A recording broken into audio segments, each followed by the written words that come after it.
Kicking off with the weekend vibes. Let's talk, we going live. Bobby fans and fish tank Hank. Miami Dolphins, we got your back. Saturday noon is the place to be. Catching Dolphins, talking fantasy. From the field to the fan debate. Fins talk today, don't be late. Fins up, we ride until the end. With Bobby and Hank, they're your best friends. Podcast popping every week, no delay. Join the crew, Fins talk today. Live chatting, stats so prime. Miami hustle all the time. News and views will pave the way. Dive on in, it's Fins talk today. Top plays and what went wrong. Breaking down each game so strong. Fans united, feel the beat. Fins talk, family can't be beat.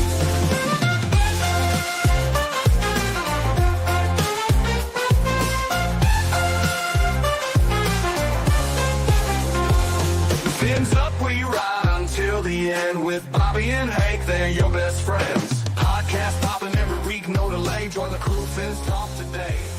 Fins up, we ride until the end with Bobby. Hello and good afternoon, Miami Dolphin fans. Welcome to another episode of Fins Talk today on FTSN. I'm Bobby Fins Talk, joined always by the one, the only, the man, the myth, the legend, Fish Tank Hank. What's up, Fish Tank? Yo, we're doing good today, you know? The season's over. We know it ended. You know? We didn't have a winning record this year, you know? No. We did not have a winning record, but I'm still hopeful for my team and stuff like that. I still on the positive vibes, but we got a lot to talk about that's not quite so positive, but hey, that's all right. When your team performs that way or finishes the way they did, it's not a lot positive to talk about, but we're going to try. But first off, Fish Tank, as you brought up, this season was a disappointment. You know, there was a lot of high hopes this year from whether you are a quote unquote homer or you say, hey, I'm just your average day fan or a realist, whatever you want to call yourself. A lot of fans had more than 10 wins as a prediction going, oh, when I'm looking at this team, because this team was better than what they performed on a talent level when you look on it on paper. But obviously we know the issues of this team is deeper than just talent level. We knew about the quarterback position, the QB2 position. We talked about it all offseason. We're going to talk about it all offseason this year, this coming around. That came a bit Miami in the ass. The depth issues, the offensive line, you know, how many years, Fish Tank, you're popular for saying how many years offensive line could be a concern. Well, just recently with Grier, you know, last season, you guys are more worried about it than we are. This offseason, he goes, we need to invest in our offensive line. Yeah. You know, so, you know, it's just the common theme, but Miami does finish 8-9 on the season. We're going to get into just the offseason in a second, Fish Tank, but, you know, I haven't heard from you about that game yet. I just want to hear about what your thoughts were on that Jets football game, what you saw, and just overall on the football season for Miami. I saw the players give up when they saw the score. That's what it seemed like to me. Like everybody was kind of halfway shutting down once they saw the score. And, you know, once I saw the Broncos score and the Dolphins looking that way, I turned the TV off because I was disgusted. I felt we could have done a better job regardless of what the Broncos were doing, you know. 100%. And, you know, like they say, you play till the end of the whistle, not halfway to the end of it or whatever. And, you know, and then we had controversy and, you know, there's so many different things that went on that could have gone better. But I'm disappointed in the season as an overall. I definitely thought we would be winning at least 5 more games. Yeah. 4 or 5 more games. I thought we were going to win 4 or 5 more, and we're nowhere near that. We wind up with a losing record for the first time in a few years. But I don't know. I just wish things would have went different, but that's all right. Miami players didn't seem to be all in. So if you're not all in, what are you going to do in the playoffs? You're just going to flop anyway. So, Fish tank, you bring up a good point, and it's not the first time I heard that.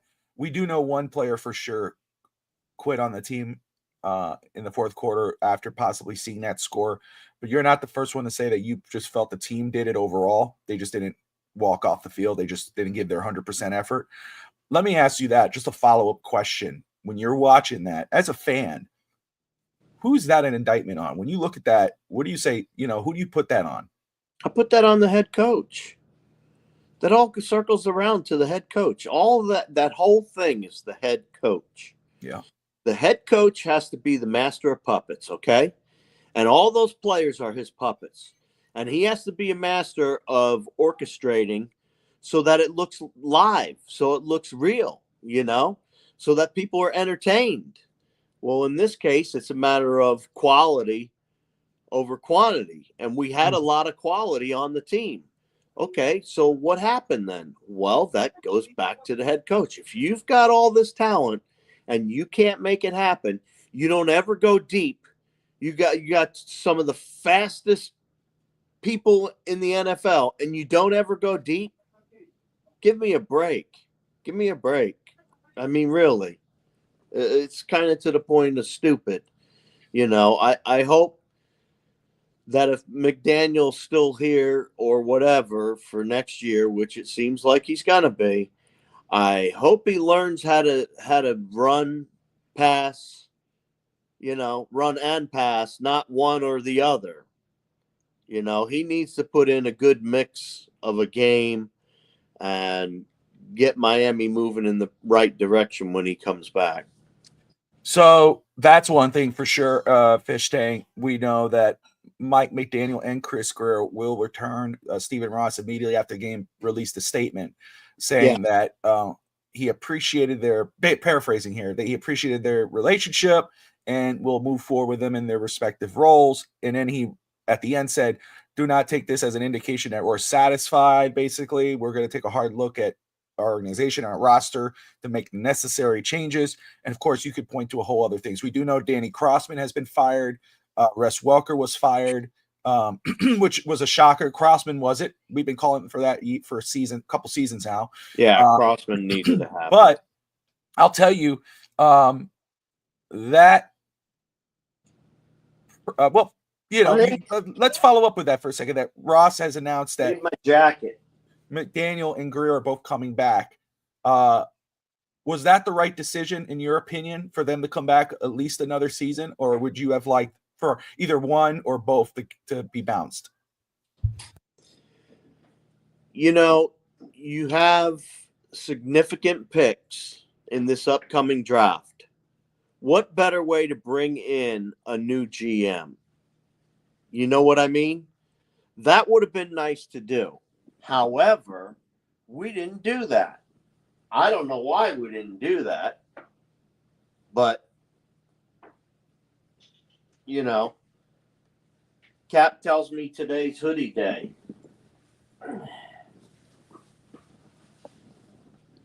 So I had to get my Dolphin hoodie on. There you go. Looking like a Miami Dolphins Sith Lord. From Star There we Wars. go. There you go. Now we're hoodie ready. There you go. So I'm with you. Obviously, as you know, if you fire one, you fire the other. That's how I felt. But if you were just going to fire one, it should have started with your GM.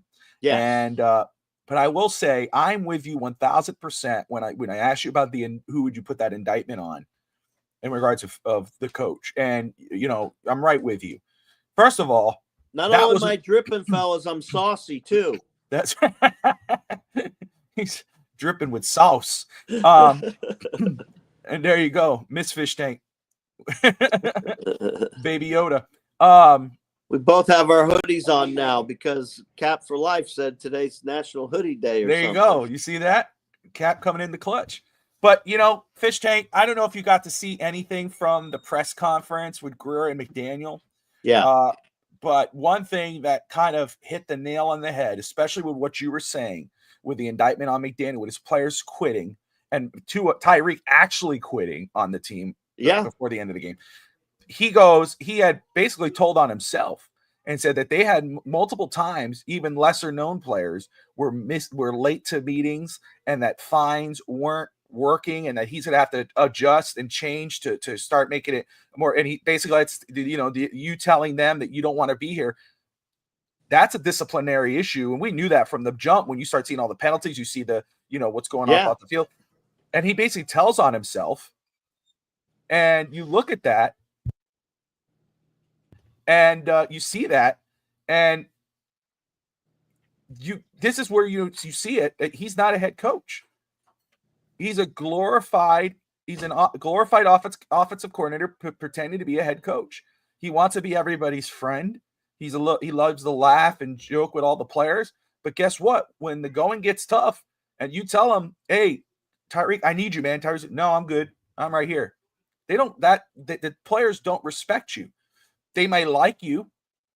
They might be okay playing with you as their coach, but he didn't quit. He had to use the bathroom. But when it comes time for push to shove, you're just one of the boys. You're not the boss. You're just one of the boys. And that's what happened on Sunday. And that is what happened with, and that's going to happen as it moves forward. I don't know how Mike McDaniel could fix that going forward. How he could pretend that now he's going to play maybe tough guy or be a little more strict if the players have already lost that sort of respect. Fish Tank, it is hard to see you as a friend and then pretend to be the boss. It's hard for someone to adjust to that. So yeah, when I used to go from unit to unit, yes, sir, you can start off hard and ease up, but you can't come in sloppy and then expect a tight ship. It's not going to happen. It's just not going to happen. And like you said, people will lose respect for you when you don't make them perform. When you don't ensure that they're performing and doing the best job they can do, they're not going to respect you because they have no reason to listen to your guidance if they don't value you. And I think that's where he might be with the team. Is there's a few players that I think are like that. I don't think the whole team's like that, but there's probably a few higher players that need to be reeled in. I mean, the first part of it is, why do you continuously let Tyreek just blab whatever he wants in the media? You know what I mean? If you're that concerned with Tyreek, you should have already talked to him about that at least. But they haven't even talked to him about that. So, excuse me. So, what happened after the game? Cap just asked us, do we think Cheetah will come back? Let's talk about why he's asking that question. So, in the fourth quarter, Tyreek took himself out of the game, quit on the team. Yeah. They got video of Malik Washington and Jalen Waddle and someone else on the field. And right. Jalen says, Cheetah, you coming out? You got to go. You're done. And Tyreek said, I'm done. You guys deal with it. Quit on the team. And then after the game, when he was asked what was going, what's the deal? He had said that, basically, paraphrase, I don't have it in front of me, but basically said, I got to do what's best for me. I got to consider all my options. I may have to I'm going to look somewhere else. Yeah. Not the best thing you want to hear from one of your highest paid players and your most important player on the team, best player voted by his peers the year before, even though he had a horrible year. You go based off all of this season and what happened with Tyreek Hill.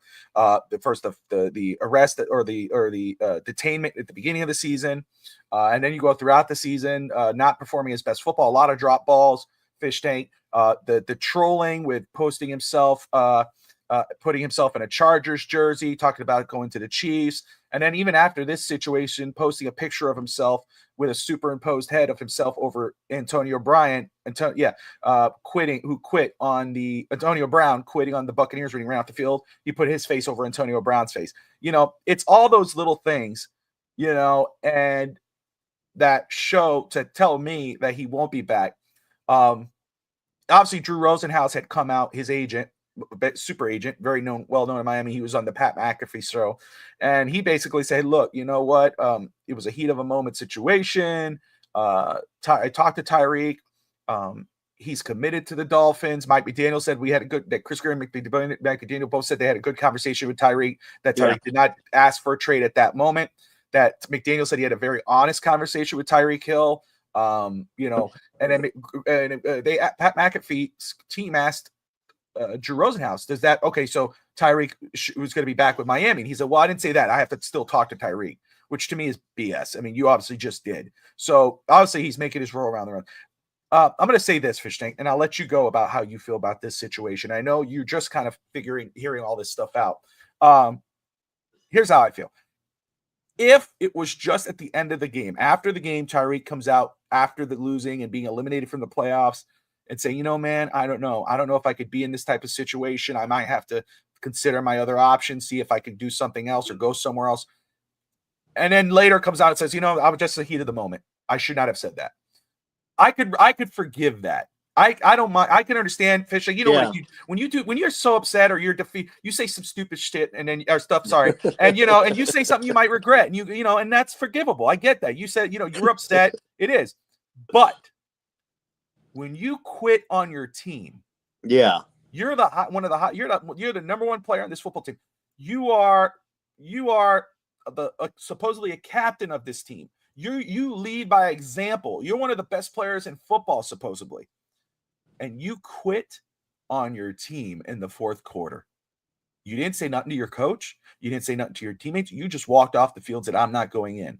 That's supposed to be a leader of men. That's supposed to be a guy who you want your younger players to look after or look up to. Honestly, I would, if I'm running, I'm saying you're gone. I'm going to find a way to move you. I can't move forward with you on this roster for that reason alone. We can't have quitters. We got to have a guy, especially when Mike McDaniel's trying to regain control and respect in the locker room, whatever you want to call it. He should lead. Then you should make an example of that and say, hey, you know what? We got to move on from you. Well, we have to move on. In the same turn, though, Bobby, McDaniel should have shut some of the players down. When you know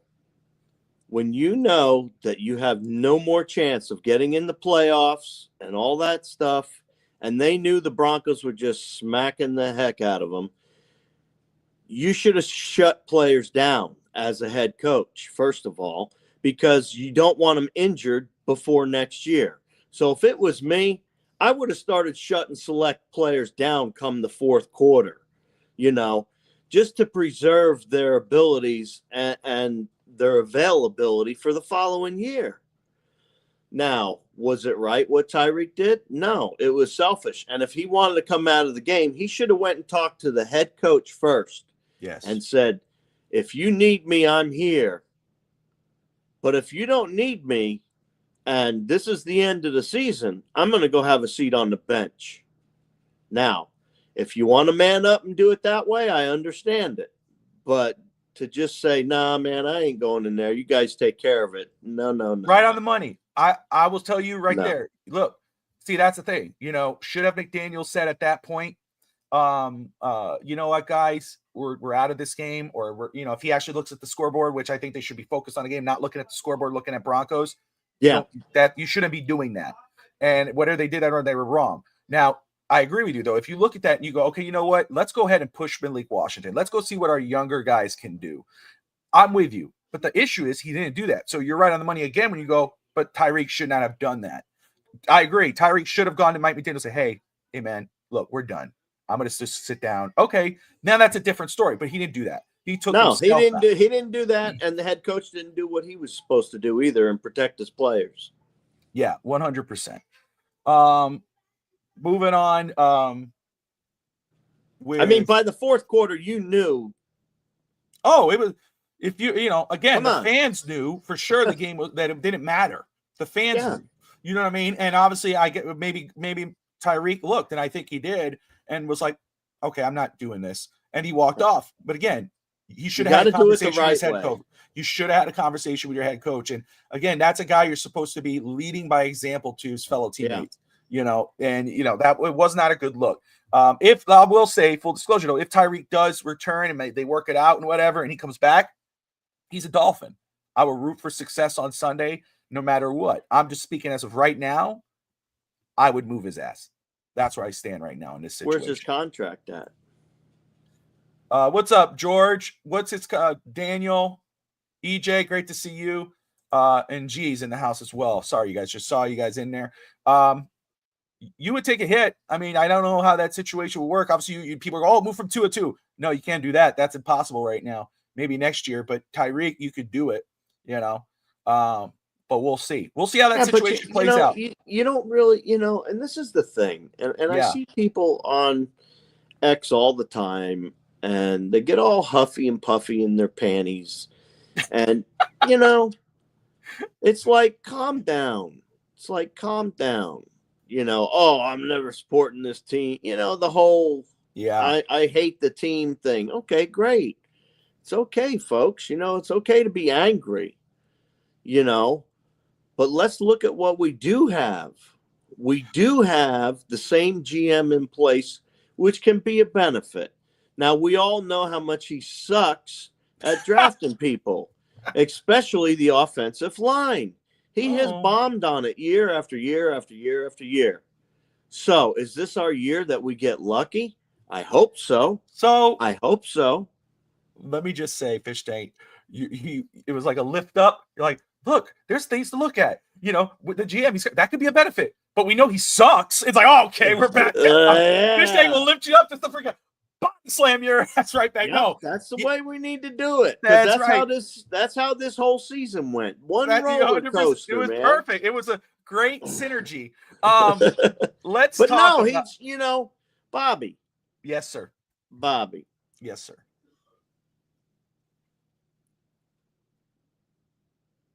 We needed to clean house to some degree. However, and the thing with Tua is there isn't another person to replace him this draft. I've been saying this since mid-year, where people started saying Tua's head cut off his head, and I'm like, there's nobody to put in the draft. You always draft somebody, though. You know what I mean? You should always draft a quarterback somewhere in the draft, in my opinion. And the funny part is, everybody's mad, and it's like, you got to replace Tua. We got to get his replacement. Hurry up. And it's like, there really isn't that much talent out there to replace him. After the first 2 quarterbacks are gone, who do you really have, that can replace Tua? There's not a lot there. And to come in and pick up the scheme and everything else in their first year is going to be a tough task. That is not going to be an easy task to come in and know this offense. That's hard, especially as a starting quarterback. So, I mean, there's a lot of variables here on why getting rid of Tua doesn't make sense. There's a lot of variables in there why getting rid of Grier and McDaniel didn't make sense. I'm not gonna waste my breath or my typing fingers or on getting rid of Tua. Okay. I'm with you, Fish Tank. It's just not gonna happen. It doesn't need to, and it doesn't need to. The point is, you don't have anyone better, folks. Well, look, that's for me. Let's talk about veterans. QB2. I'm not talking veterans. I'm talking strictly drafting somebody, because people want us to draft his repleft. Who are you getting at 13 that's going to replace him? There's no one at 13. There's nobody. No one at 13. Look, let me just say, first off, the drafting is different if you're drafting for QB2 and you go, okay, this is a guy we're going to put to compete with Tyler Huntley and Skylar Thompson for QB2. And if Tua goes down again, if and when, this guy could come in and you get to see what you have in him. Now, if he performs well, he does great, good. We don't have to worry about a QB next year or the following season. Or if he doesn't do so good, you go, okay, now we know we have a backup. Now let's go get our starter next offseason. Yeah. This one here, you're riding with Tua into this season. Just stop wasting your fingers. I know DSG keeps bringing up Aaron Rodgers. Let that go. I do not want Aaron Rodgers anywhere near the Miami Dolphins. Forget that. No dice. Forget it. And Fish Tank is the one I've done shows with for a while. And I was saying, before he left the Packers, that we needed someone like Aaron Rodgers, an a-hole at quarterback. What you saw what happened in New York, there's no way in hell we would need it. But let's go over Fish Tank. There's some of the quotes from the press conference, and then we'll talk about offensive line. So Chris Grier, on finishing 8-9, he says, that's not the standard here. It hasn't been, and it won't be. We will be better, and that includes everyone. And it's unacceptable. No one's happy. We will get this fixed. Very confident in our process. What he says on Tua Tagovailoa this season, he needs to be available. He needs to know how to protect himself. Not being available for taking chances and risks is unacceptable to us, and he knows that. He says on the previous comments about the offensive line, we're going to have to invest in the offensive line now. This is the time. And on the backup QB position, he says, we were in on a number of top flight backup QBs around the league. We were runner-up for a couple of them that we wanted to get here. All those guys wanted to come here. So that's Chris Grier's comments. Let's first start off. I know we were just talking about QB, but let's talk. Let's start off with the QB spot right there. So he was basically saying, hey, look, even though we didn't get him, we tried. And we went into this season with Skylar and Mike White, Tim Boyle, whatever, and we got stuck there. So how confident are we for Miami to go out and try to – do they pay a little more money? Do they open up that budget a little more to get a top-flight backup, Fish Tank? Or do they go, okay, you know what, if we can't get a top-flight backup, we're going to have to waste or spend a third or fourth-round pick on a QB pretty early on in the draft to make sure we secure someone maybe capable of being a backup. I will say, Fish Tank, looking at this draft, there is nobody, and I'm a huge fan of Cam Ward. I think he's getting picked early, but there's no one at 13 at QB that I would take at 13. No. That's where I stand. Now, we're talking maybe this second, third, fourth. Yeah. Okay. You know, there's going to be a QB. We got a pick at 98 and 99. Right there. One of those two picks in the third round. Yep. I'm pretty sure that's the third round. One of those two picks could be a quarterback. If people are that hopped up on it, and if Chris Grier's that hopped up on it. So Lance McDonald says Cam Ward, Sanders. First off, I'm not taking Shadir Sanders with the 13th pick. Cam Ward will be drafted early. I'm not moving up for that either. And I love Cam Ward. And then the kid from Indiana, you could probably get him, if not in the third round, in the second. But that's Curtis Work. I mean, I do like him a lot. So I'm I like not that against safety out of Georgia. Malik Starks for sure. Malik Starks, Mason Graham. I will be releasing my first way too early mock draft. I did do one. So, that I haven't done one yet. I have. You know me, Fish Tank. I started a little early this year. I got a couple scouts. I already did my scouting. I've been talking to the draft on the clock show yet already. We're working on that. But I did do my way too early mock draft, and Mason Graham is that guy, man. I went Mason first, and there's a safety later in the draft that I liked, Sebastian Castro from Iowa. That's another good one. But anyway, that's way here or there. Daniel says Andy Dalton or Trey Lance for QB for a couple backups. It's the backups 1 or 2 possibly for his list.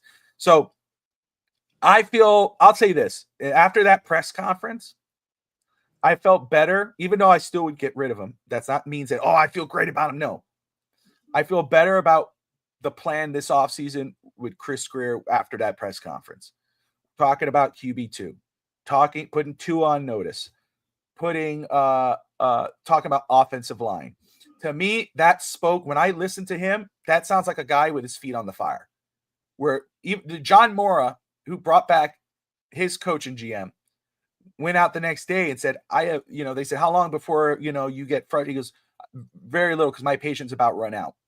The Giants have a very short leash to fix their mess. And so I hope, even though Stephen Ross did not do that, I hope that that's what was conveyed to those 2 guys behind the scenes. This is unacceptable. Fix it. And what I got from Grier was that what may have been the case, Fish Tank. So I felt better hearing from what Grier had said in that press conference than I did McDaniel. Again, I think McDaniel told on himself with those comments that he talked about the fines that weren't working and people being late to meetings. That's not a good look at all. But let me ask you, on the offensive line, what do you think about that when you hear Chris Grier talk about investing in our offensive line this year? It kind of pisses me off, to be honest with you, because currently we need more than the offensive line now. And had he addressed it when we needed to address it, we wouldn't be in this particular position. The offensive line would already be set. Yeah. If he had addressed it over the last 3 years, and he just didn't do anything for the most part, if he had addressed it in some sort of way, we would have an offensive line right now that could handle just about anybody in the NFL. But he didn't do it right. He didn't build the defensive line up first either. He didn't build in the trenches. He did it the wrong way. He went after all the candy, all the high talent, and then said, okay, now let's fill this in. I can just fill in guards and stuff like that. They don't really matter. Yeah, okay. They mattered this year, though, didn't they? You're muted. No, I know. I say no. You're right. You're absolutely right. And so we still got to wait for the comp picks right now for Miami. If Reggie McKenzie does get hired by the Tennessee Titans, that could get you a third or fourth round pick, or a third this year and a third next year. Trying to wait on that. Daniel says, Hank, we don't have a 98-99 because comp snafu. We have a fourth round comp pick, but we get a third round comp if we lose Reggie McKenzie. There you go. I don't know. When I went to go do the draft board, they had us with a pick at 98 and 99. They may have been doing a compensatory, yeah. Yeah, maybe try and do that. Yeah. But we'll wait. I think that's what they were trying to do, is put the compensatory picks in there. Yeah, let me see very quick. I have on here. We'll wait on that. But anyway, so looking at it, and Tua, putting Tua on notice, basically saying, you have to be available. Putting yourself in harm's way is unacceptable. What is your reaction to those comments? And, again, we talked about what you believe. I think we all believe Miami's going to go for that QB2, whether through free agency or the draft. Yeah. But what do you think that means for Tua next season when Chris Grier, next to Mike McDaniel, who's been Tua's number one fan in that organization, what do you think that means for Tua going into next year as the quarterback with Chris Grier's comments? Oh, that's simple. It's either winner, you're out. Winner, he's out. I mean, that's going to happen. We're going to have draft capital to do it. And I guarantee Mr. Ross isn't going to sit back, and any GM and head coach that come in, and you have an undersized guy that's always getting himself hurt, and he can't get the ball down the field as strong as other players, that's a problem in this league. So for me, he would be gone. He's had his chance. Yeah. He was given a line. He ran past the line and dives his head every time he gets ready to get tackled. He dives his head down, and that's how he keeps getting hurt. Yeah. Slide. They can't touch you. Protect yourself. Well, to me, like I said, first off, when we were listening to Mike McDaniel, when he was saying that Tua was saying on one end, I could play. I'm okay to play. And Mike McDaniel comes out and says, no, he's not. Hold on a second. Let me address something with Lance real quick. Yes, let's worry about backup when quarterback one is the issue. Makes all sense in the world. Hell, our backup got us in the playoffs. Well, I mean, see, and this is kind of what I'm talking about. You're mad you want to change out QB1, but who are you changing him out with? Who are you changing him out with, folks? That's what I want to know. Who? And don't just tell me anybody, because it doesn't work. This guy is the key to the car right now. He has the playbook down, and it would take somebody else at least half the year to be ready to play in the playbook. So who are you going to replace right off the bat? No, maybe later on in the season, if you bring somebody on and you replace him later on down the road, yeah, that's a possibility. But right now, no. They're not going to replace him. There's nothing better at 13. It's just not going to happen. I'd feel really good with either Russell Wilson or Jameis Winston as QB2. I'd feel a lot better about our season. And even competing too. So Lance's comment, I didn't see that. Lance, thank you for watching, man. Really cool of you. G-Man, as always. William, I see you as well. But Lance saying, yeah, let's worry about backup when QB1 issue makes all the sense. That's why you should have worried about the QB2 position last year because of QB1. Especially when Miami invested in QB1, you need to worry about QB2 because QB1 can't last the season, apparently. So you have to worry about QB2. QB2 is the main concern. We know QB1, but here's the thing, Lance. Probably will go down. Let me just say, QB2 is so important. Yeah, Lance, let me just say that's because you just said it, man. And shout out to you. The only way I'm not good moving up is to get QB1 this year is to move up next year. That's what I'm saying. Yes. It's about next year. Look at me. I mean, listen, that's what I'm saying. First off, Miami's in position now. You go again. You got 2 under contract. Let him try to work at the season to try to stay healthy again. Because last year he was healthy. This year he wasn't. But we know more than likely he won't be. Is what it is. You need a solid QB2. This is probably the final straw, not for just Tua, but also for Grier McDaniel. Yep. The feet are on the fire. You go into this offseason, you don't draft a guy early because then you're locked in for 2-3 years. You don't draft a guy early. You go get your guy. You got 2 under contract. You know what he is when healthy. We know he struggled. We'll see what happens with that hip. Maybe the hip decides for him that we got to go QB1. But right now, that's not the case. Go get QB2 in the 3rd round, the 4th round, whatever.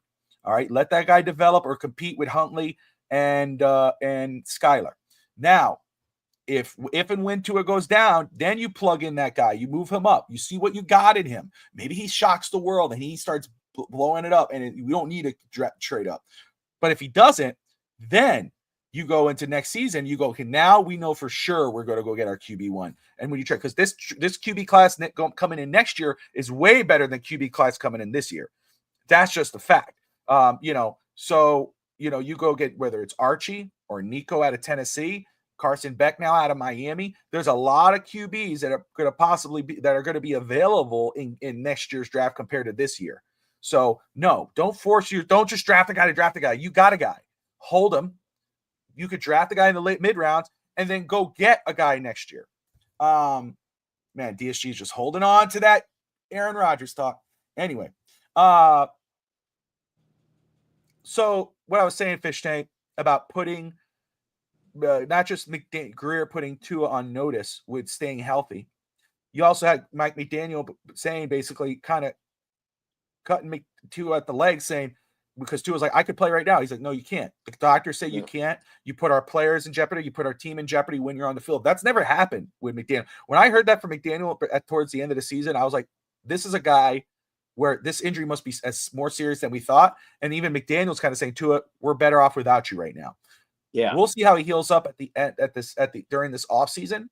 But that tells me that this is make and break for Tua this coming off season. Yeah. He's gonna have to I have to laugh because people get so upset about it, and it's like you have nothing to replace the guy with. You don't get rid of, the cow's only giving us 2 gallons of milk now instead of 3 gallons of milk. Let's get rid of the cow and slaughter it and stop getting milk. No. Feed the cow something different. Take the cow for a walk for all I care.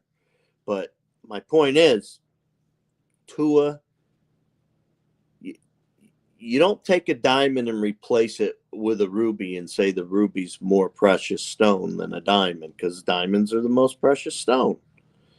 So, same type of thing. You're going to take somebody that can't throw the ball, that can't go in and run this offense, and throw him right in because he'll be anything's better than having Tua there. Wrong. Tua is there this year, guys. Give up whatever it is that you're angry about, because he's going to be there for 2025. So, for me, I'm just wondering who the backup's going to be. And that's what it is, too. Look, right now, if Grier would look like a Einstein if he didn't sign Tua to that extension, because we go into this offseason with Tua on the same deal, and he's been injured, and Miami could easily move off that contract. Yep. You know, it would be an indictment on McDaniel if he can't bring a guy in to learn his system or to adjust to his system. But the fact is Grier signed that deal. They signed that contract extension, and Tua has injury concerns. Yes, you can move on from that deal. Look what's going on with Kirk Cousins in Atlanta. But that's what I'm saying. For me, knowing how this organization works, and we all seen it, that's why there's so much frustration. More than likely, they're not going to move on from Tua this season. They're going to say, okay, we know who our QB1 is. We need to go get our QB2. And, you know, acorns fall all the time where you go, oh, look, this guy's available. They just signed Tua this big deal. We know what the dead money is. Now, what could does that mean we cannot move on from Tua this offseason? Anything could happen. I think that what would definitely make that happen would be if his injury is a lot more severe than it is, and Miami says, hey, he's going to have to medically retire and then comp that money back, and then you move forward. You know, okay. And somebody's asking me how many games do I think Tua will start next year? I think he'll start at least 12. He did 11 this year. I think he'll start at least 12. I think Fish Tank, you're on the money, because remember the following years, besides the last year before, because we talked about it, he averaged 13 games in the first 2 years. Then he went the whole season, and then he did 11 this year. So 12 is right on the money, and 12 is unacceptable. Let's be real, right? Yeah, that's not acceptable. Good. That's not by acceptable. Any stretch of the imagination, you can't just lose 6 games. Yeah, yep. And that's what happens when he's out. We lose those games. Nobody talks about that. You look at the stats with him in and out, it's night and day. It's night and day, folks. If the Dolphins win 9-10 next year, and Tua's out for he's only played 12 of those games, he's gone. It's not about, you know, we're not in the doing the if we're not close to the Super Bowl, availability is the best ability. Let's just be real. That's it's like people are like, you got to wait a year, folks. It's just the way it is. I don't understand Fish Tank. I don't understand. I'll never understand the extremism with both sides. Tua's the savior. Tua's trash. Tua, you know, it's always Tua. He's like right in the middle. The issues on this team is Tua is not the savior, but he's also not the main problem. The issues of this team is deeper than that. But I don't understand the infatuation, this everything has to do with Tua. And it's like either you're one way or you're the other. You can't just be, hey, you know what? This is with the good part. This is the bad. We're gonna have to write it out. Let's see what we can do around it. No, this team will never do anything if we don't have Tua at quarterback. Who's our head coach? Like, what the hell are we talking about? Who's our GM? Let's draft Cam Ward. Okay, is Chris Grier and Mike McDaniel still your coach and GM? The fuck? What the hell are we talking about here? What's the infatuation? A lot of these people have to look themselves in the mirror. I mean, my God, it is like, it's crazy. It's like they don't look at the whole big picture or something, man. I mean, Lord Almighty, how do you not get that next year's our best year to get a real quarterback that can continue to play in the NFL? And like you said earlier, you move up to get your quarterback. Now, if that's Arch Manning or whoever it is next year, so be it. But for right now, you can't say, oh, get rid of the quarterback because we just don't like him. Listen, that's my thing. Look, let's just look at the team in general. I'm not saying Tua's this all out. No, that's not what I'm saying at all. What I'm saying is it's not big. You could change him out right now. That's not going to fix a goddamn thing. You could if you still have Chris Grier and Mike McDaniel as GM, let them do their job. Let them see what they could do this season with the guy they chose. Let it ride out.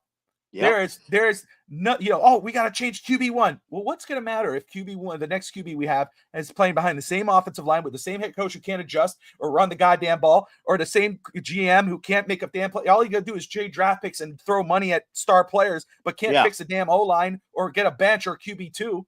Oh, why should we worry about QB2, QB1? Because that's what killed us. We didn't have a legitimate QB2 because we have a broken QB1. Who played all the games the year before.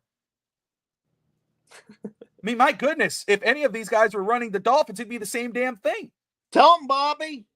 Lord Almighty. I mean, God, talk Take it about the other easy, crap guys. about this roster. Got Bobby all worked up over here. It's the same stuff, dude. It's like there's such a hard on for Tua.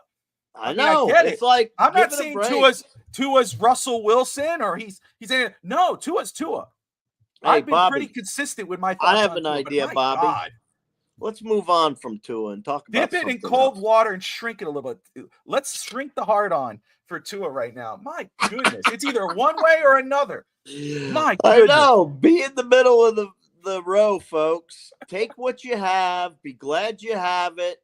And wait and use your patience until it's time. Come on, man. Lord Almighty. So anyway, the very quick fish tank. Yes, sir. What do we got? So for this offseason, yes, obviously offensive line. We know that. And yeah. I'm hoping Chris Grier's comments is indicative of what he's actually going to do. 13. So very quick, offensive line, tackle. I've seen tackle out there. If there's a legitimate tackle who falls to 13, can I see it happening? Sure. But with Chris Grier and Mike McDaniel still there, I don't see it happening just because they took Patrick Paul in round 2.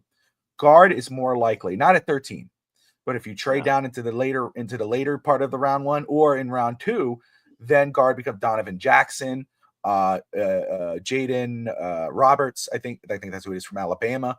That goes into play, and I think that will go down. I hope they get a veteran guard and then they draft a guard, get young, and again, I wouldn't sleep on tackle. I think a tackle later in the draft would be really good. Would be cool too to kind of add depth to the situation.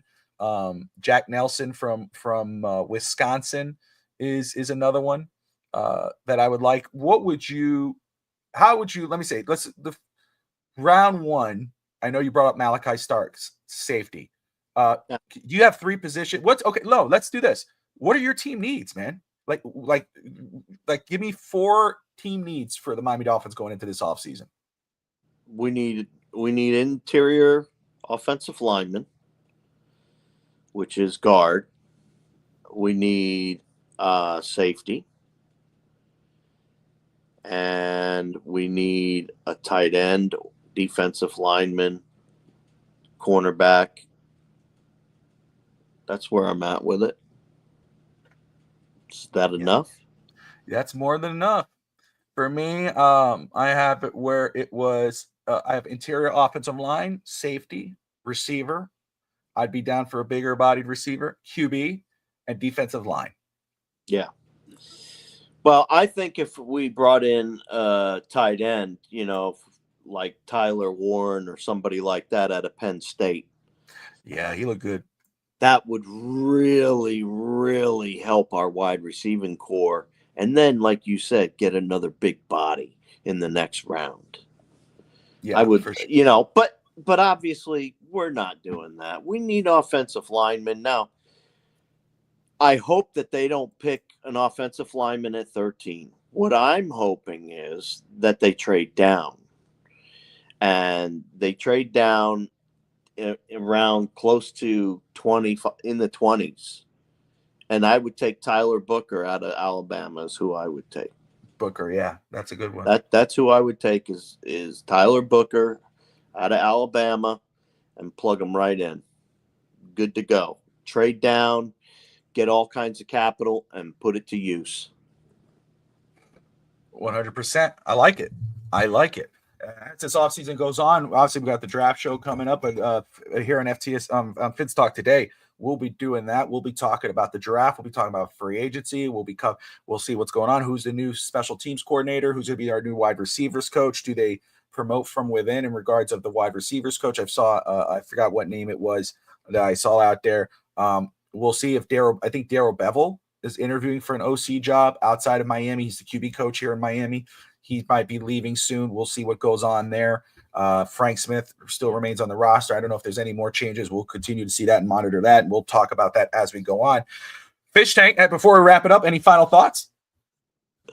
I want to thank everybody for coming out.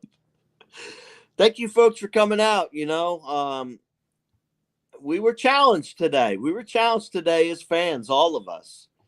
And, it's the same as always, though. We're always sticking together, and we're always Dolphins fans. I want to thank all you folks for coming and joining us, and come back and see us next week. There you go. All right, guys, everybody, thank you all for tuning in. Like and subscribe, and most importantly, Fins up.